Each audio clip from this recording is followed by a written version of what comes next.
Mainit na balita. Ibang Romualdez ang nakita ng Pilipinas ngayong araw na ito. Parang masama kasi para bagang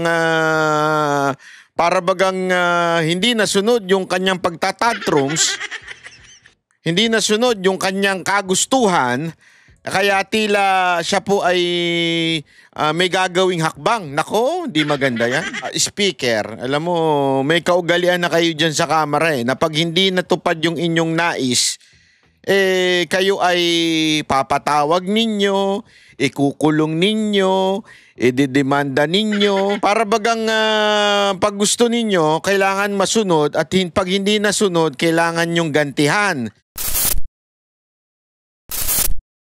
Ito na nga pag-usapan natin ng mga may init na issue. Grabe ho mga kababayan, matindi talagang usapin ngayon. At pag-usapan po na rin natin itong desisyon ng Korte Suprema na tila, nako, gustong baliktarin ng Kamara at nagbabala ang kanilang Panginoon sa Kamara.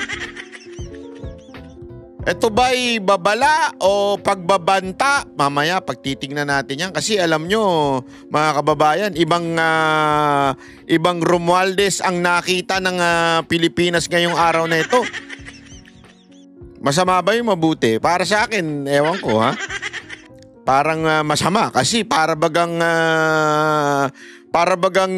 hindi nasunod yung kanyang pagtatantrums, hindi nasunod yung kanyang kagustuhan, kaya tila siya po ay may gagawing hakbang. Nako, di maganda yan.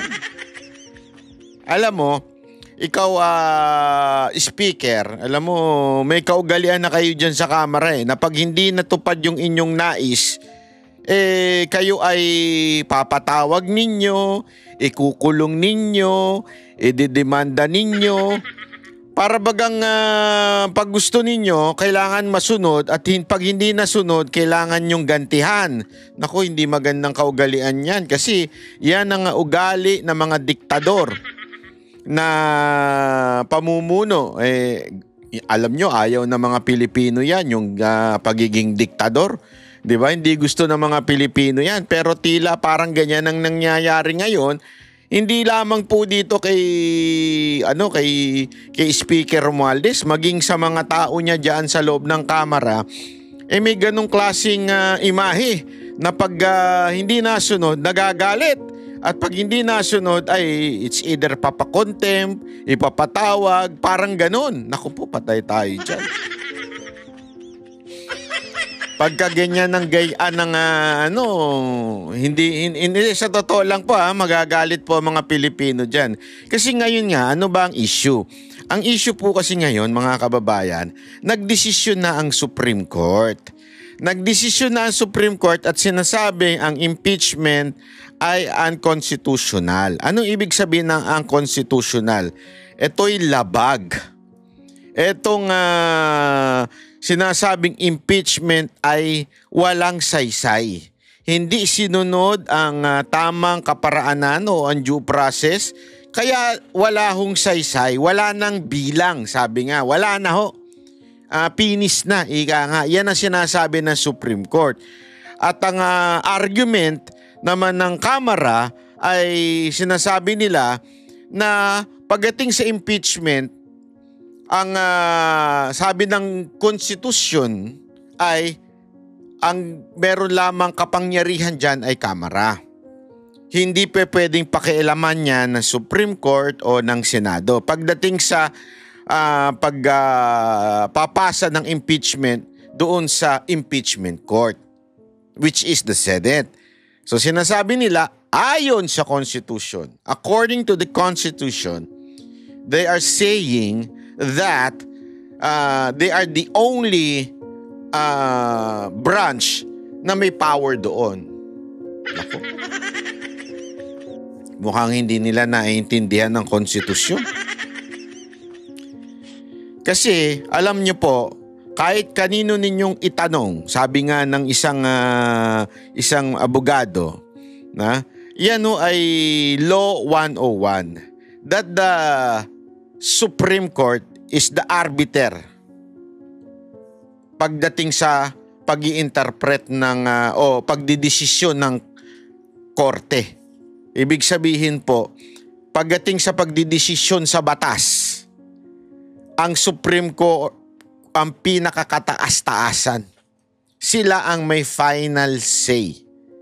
Okay? Mamaya ipapaliwanag natin kung bakit sobrang sablay ng ating mga mambabatas. Okay? Ipapaliwanag natin yan. Pero bago natin ipaliwanag yan, ipakita muna natin itong speech ni Romualdez na tila, sabi nga nung iba, mukhang merong pagbabanta. Eto, pakinggan natin ha. Tingnan natin, palakpakan natin si Speaker Romualdez. With full respect to the Constitution, in defense of institutional balance, and in the name of the Filipino people. Wag mo kami idamay. Wala kang karapatang idamay kami. Okay? Hindi ikaw ang tagapagsalita namin. Filipino people din kami. Ha? Kaya nga hindi kayo nanalo eh. Hindi kayo yung inyong impeachment na yan ay walang pinatunguhan dahil nagsalita na ang Supreme Court. At ang Supreme Court, alam naman natin, somehow nakikinig po yan, hindi lamang po sa batas o pagiging patas, pero alam nyo, inilagay yan ng taong bayan sa pamamagitan ng presidente upang makinig sa taong bayan, di ba? All power emanates from the people. So somehow, masasabi natin, indirect, they also represent the people. So don't even say na taong bayan na nagsabi sa'yo. Huwag mo angkinin. Ha?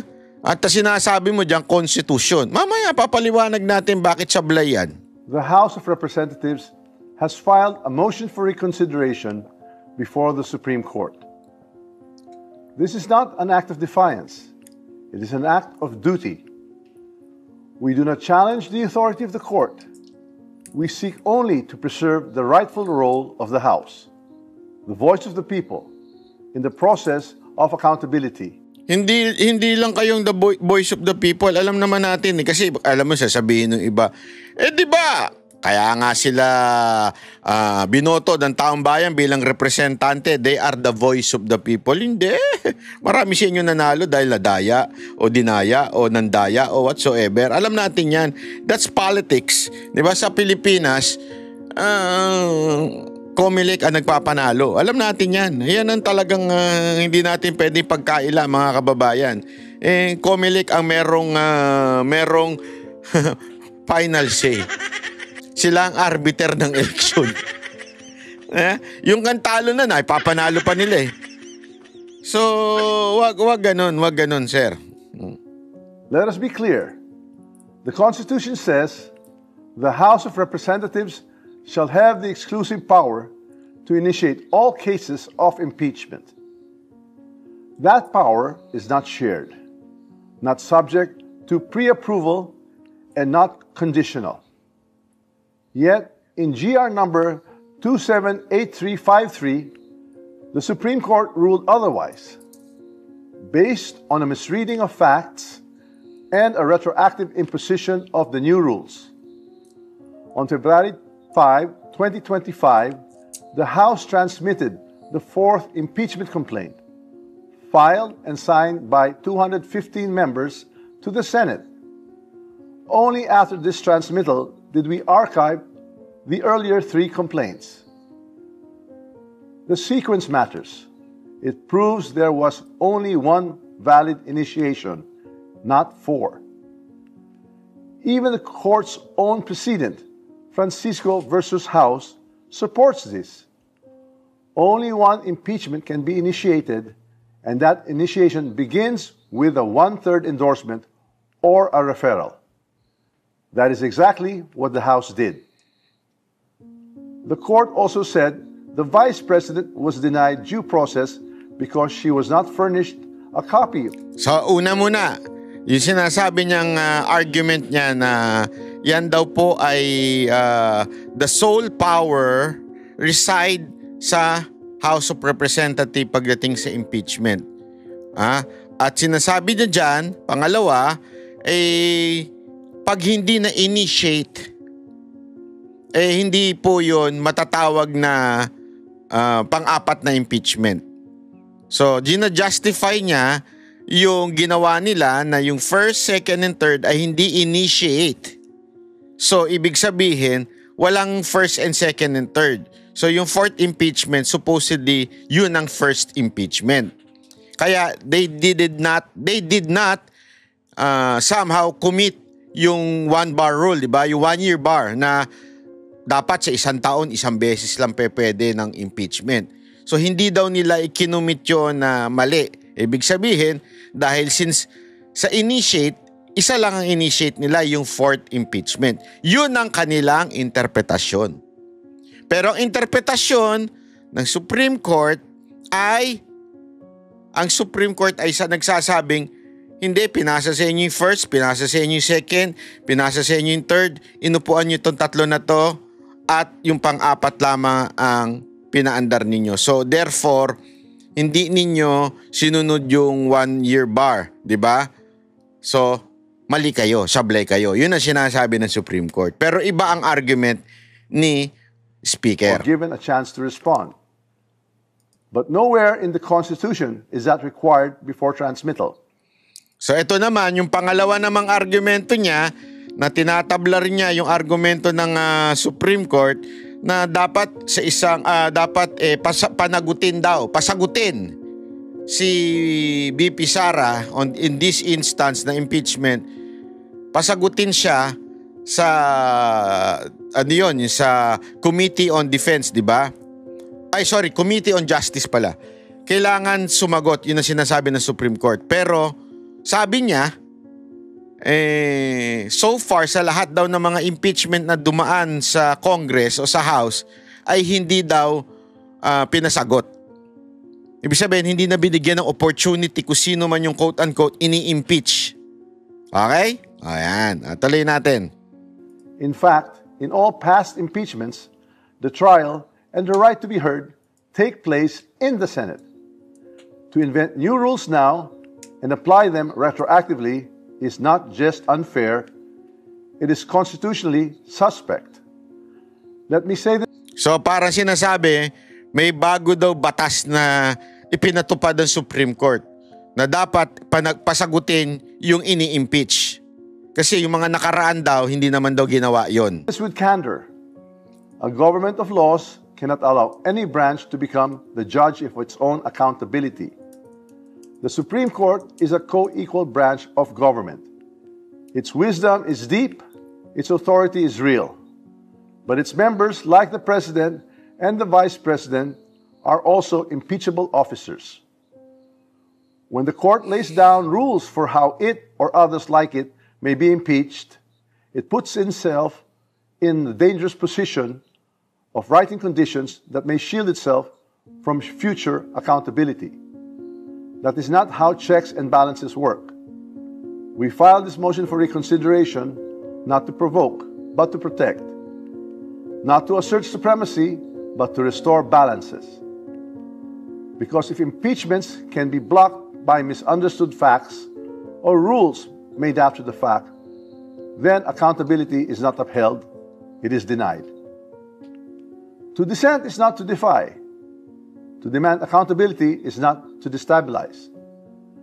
To insist on constitutional integrity is not to weaken democracy, it is to strengthen it. We speak now not because it is easy, but because it is necessary. The House will not bow in silence. Ayan. So ito yon, mga kaibigan, ito po yung sinasabi ho ni Speaker na kaya sila ay magpapasa ng motion. Although, paulit-ulit na sinasabi yung unanimous na decision ng Supreme Court na lahat sila ay nagsasabing unconstitutional at ito po ay dapat nang i-apply agad-agad. Parang napakalabo na ho niyang motion na yan. Kahit ikaw ay nasa trial, pag sinabing executory na yung decision, executory na eh. Hindi ho ito yung pagpapaliban muna na tulad ng ginawa nila. Pinagpaliban yung first, second, and third impeachment. Hindi pa pwedeng ganun. Executory ho ito agad-agad na. Final and executory. Although they can pass the MR, yung motion nila na ma-reconsider ng Supreme Court, pero wala na ho. Pag ano na ho ito, final na decision na ho ito ng Supreme Court at malabo nang mabaligtad po ito. Dahil unanimous nga yung talagang sila po ay nag-decide na. Wala na. Malabo na. Okay, they can. That's the law. They can pass for MR.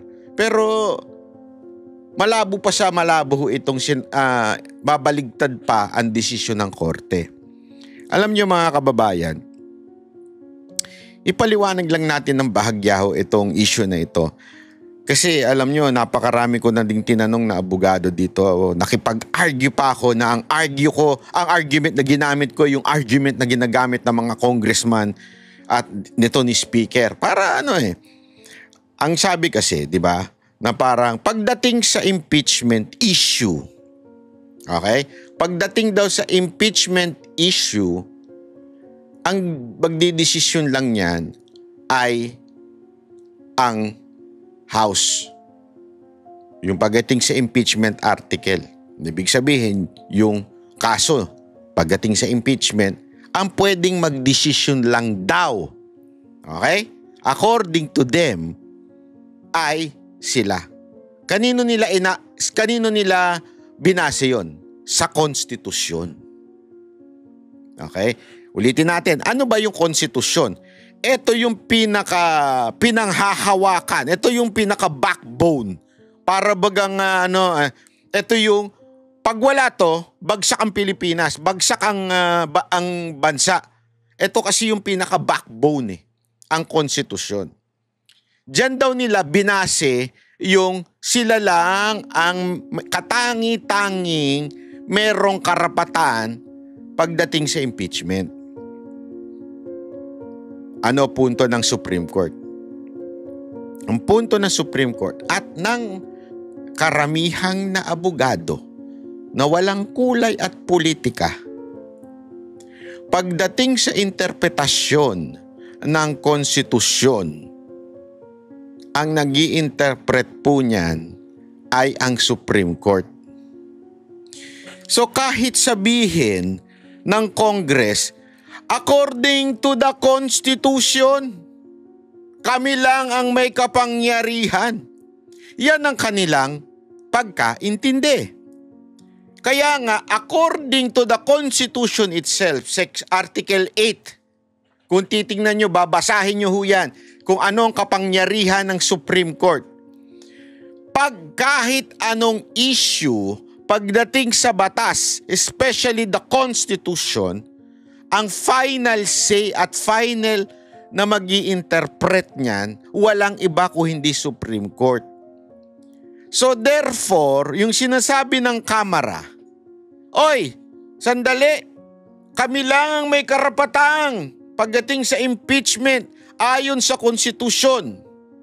Ang sagot naman ng Supreme Court, kami ang nag-i-interpret sa konstitusyon, hindi kayo. Kayo ay tagagawa ng batas. Yan ang inyong function. Yan ang inyong area, tagagawa ng batas. Pero pag may issue na ang batas, pag meron ng hindi pagkakaintindihan sa batas, kami ang final say. Yan ang trabaho ng Supreme Court. According to Article 8. Ngayon may issue. At ang kinukote ng Kamara ay ang konstitusyon. Hindi! Sabi ng konstitusyon, kami lang ang merong kapangyarihan pagdating sa impeachment. Ang sinasabi naman ng Supreme Court, kami ang nag-i-interpret dyan. Kami ang final say pagdating sa konstitusyon.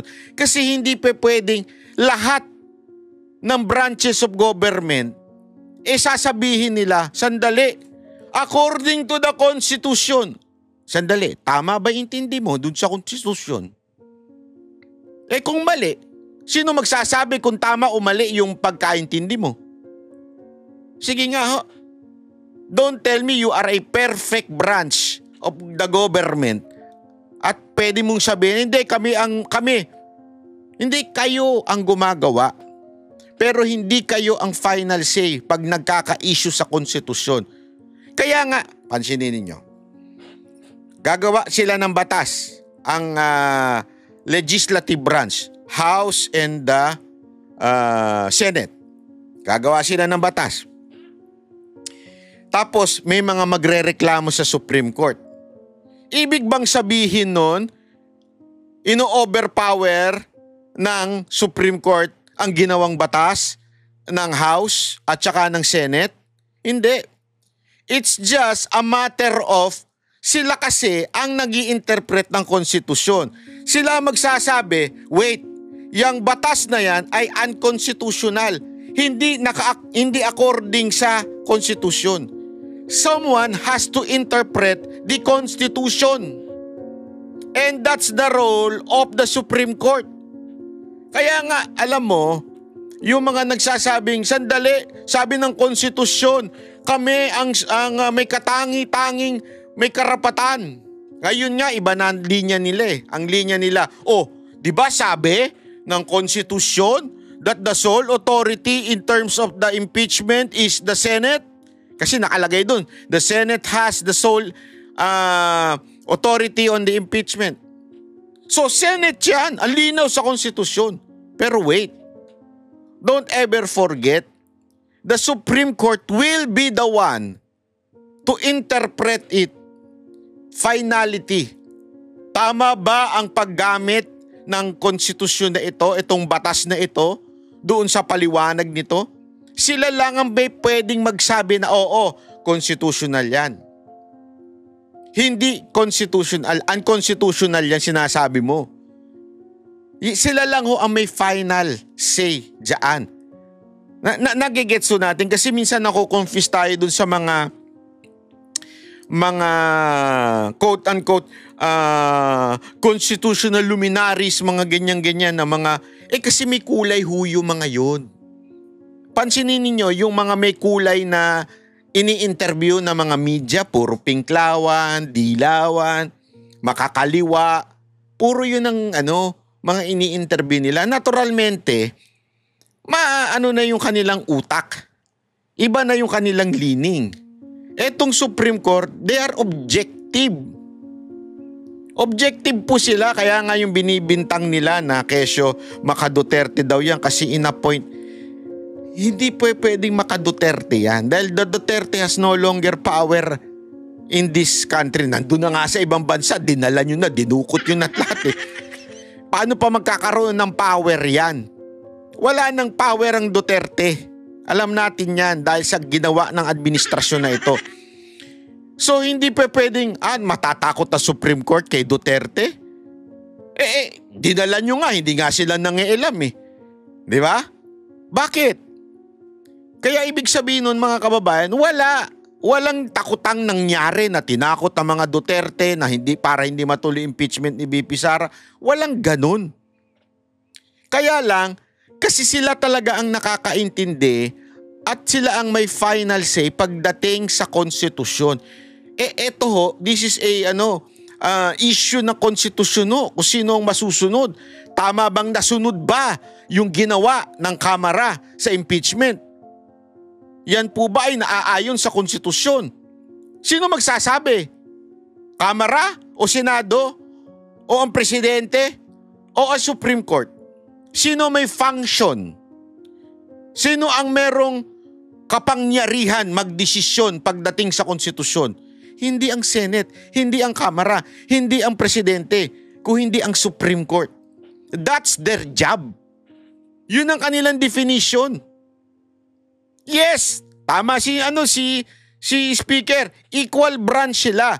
Yes, you are an equal branch with different function. Your function is to do laws, to make laws, the function of the Supreme Court, sasabihin nila kung constitutional ba yung batas na ginawa ninyo o hindi. Tama ba yung pag-interpret ninyo o hindi. Sila ang may function yan. So dapat sundin ito. Yun ang problema. Alam mo, I will give you a perfect example. Especially those biblical believing people. Yan din yung naging issue when Jesus Christ lives nung nabubuhay siya sa lupa. Kung papanoorin nyo yan doon sa Netflix na lagi ko ikinikwento yung The Chosen, merong part doon, although this is not the exact word na nasa Bible, ha? Pero meron tinanong sila doon kasi nandun siya sa isang parang usapan doon, nandun yung rabbi niya, yung pinaka-teacher ni Jesus Christ.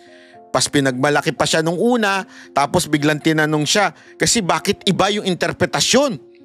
Parang ganun, iba ang interpretasyon ni Jesus doon sa law of Moses. Doon sa Old Testament. Kinwestiyon tuloy siya nung rabbi. Alam mo, sagot ni Jesus Christ, I am the law of Moses. Hindi yan ang ginamit na exact word sa Bible. Pero yan din po yung nakalagay doon. Na which is sinasabi niya, think not that I came to destroy the law or the prophets. I'm not come to destroy but to fulfill it. Kasi nga po, 'di ba? Kasi meron ang mga Jewish kasi ang daming batas.